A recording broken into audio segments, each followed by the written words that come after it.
Celui qui surveille ses paroles met sa vie à l'abri. Celui qui dit n'importe quoi s'expose à la ruine. Proverbe 13:3. Dans son livre des Proverbes, Salomon écrit plus de 150 fois les mots langue, bouche, lèvres et paroles. D'où l'importance qu'il accordait aux paroles que nous disons parfois sans vraiment réfléchir. Les Écritures nous avertissent que nous serons jugés par Dieu pour les paroles que nous aurons prononcées au cours de notre vie. Je vous le dis, au jour du jugement, chacun aura à rendre compte de toute parole inutile qu'il aura prononcée. Matthieu 12:36. La médisance fait partie de ces paroles inutiles. Souvenons-nous que nous ne serons pas jugés par les paroles que nous aurons décidé de ne pas prononcer, seulement pour celles que nous n'avons pas su contrôler et qui ont échappé de nos lèvres. À nous de ne pas et de ne jamais blesser par des paroles nos frères, nos amis. Salomon était tellement concerné par le risque de trop parler qu'il a écrit « La mort et la vie sont au pouvoir de la langue. Celui qui l'aime en mange le fruit. Qui aime parler doit en accepter les conséquences. » Proverbe 18:21. Alors même dans notre colère,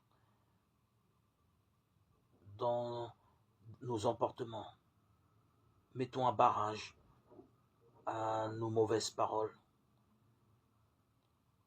Bien sûr aussi, évitons de colporter des ragots. Soyons sincères dans ce que nous disons. Ne flattons pas les autres pour avoir en contrepartie gagner leur amitié, ce qui ne s'appelle pas servir dans la vérité. Ne les critiquons pas aussi sans raison, ou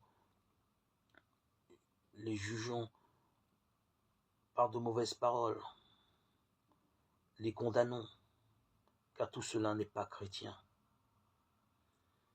Évitez aussi tout injure ou paroles grossières. La parole nous expose à la ruine si nous ne savons pas l'utiliser pour la louange et la louange de Dieu.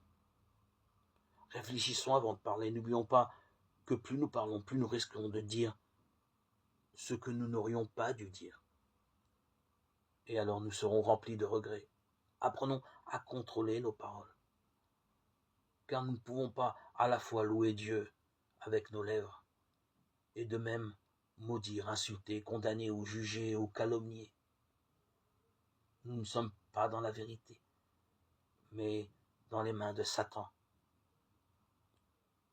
Contrôlons nos paroles pour avoir des lèvres pures.